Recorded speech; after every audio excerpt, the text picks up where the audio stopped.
ತರಗತಿಯಲ್ಲಿ ಓದುತ್ತಿದ್ದೇನೆ.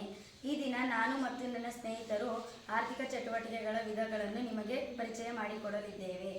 ಮಾನವನು ಹಣ ಹಾಗೂ ಸಂಪತ್ತನ್ನು ಗಳಿಸಲು ಮಾಡುವ ವಿವಿಧ ಚಟುವಟಿಕೆಗಳೇ ಆರ್ಥಿಕ ಚಟುವಟಿಕೆ. ಶ್ರಮಗಳಲ್ಲಿ 2 ವಿಧ: ದೈಹಿಕ ಶ್ರಮ ಮತ್ತು ಮಾನಸಿಕ ಶ್ರಮ.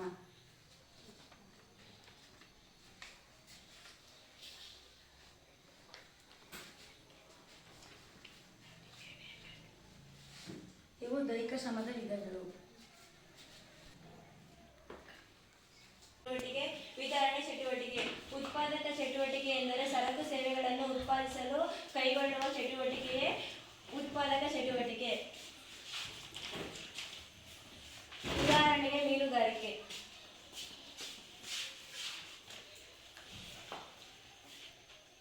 ಅನುಭೋಗಿ ಚಟುವಟಿಕೆ. ಮಾನವನು ತನ್ನ ಸರಕು ಸೇವೆಗಳನ್ನು ಬಳಸಿಕೊಳ್ಳುವ ಮೂಲಕ ತನ್ನ ಬಯಕೆಗಳನ್ನು ಈಡೇರಿಸುವುದಕ್ಕೆ ಅನುಭೋಗಿ ಚಟುವಟಿಕೆ ಎನ್ನುವುದು.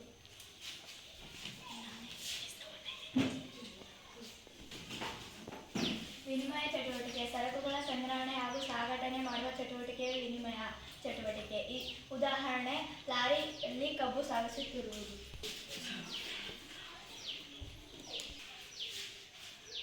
ವಿತರಣಾ ಚಟುವಟಿಕೆಗಳಲ್ಲಿ ಉತ್ಪನ್ನಗಳಿಗೆ ಹಣವನ್ನು ಬಳಸುತ್ತಾರೆ.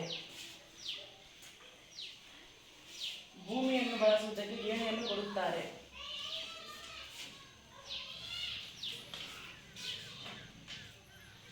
ಶ್ರಮಕ್ಕೆ ಕೂಲಿಯನ್ನು ಕೊಡುತ್ತಾರೆ.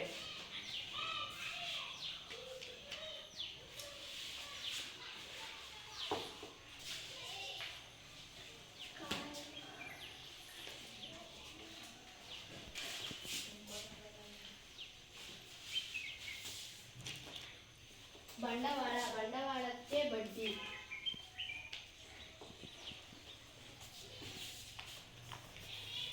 ಸಾಲಕ್ಕೆ ಲಾಭ. ತಾಯಿ ಅಡುಗೆ ಮಾಡುವುದು ಆರ್ಥಿಕ ಚಟುವಟಿಕೆ ಭಾಗವಲ್ಲ, ಏಕೆಂದರೆ ಇದರಲ್ಲಿ ಹಣ ಗಳಿಸುವ ಉದ್ದೇಶವಿಲ್ಲ.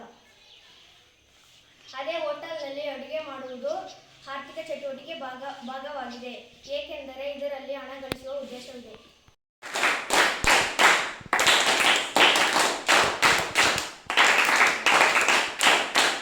Very good.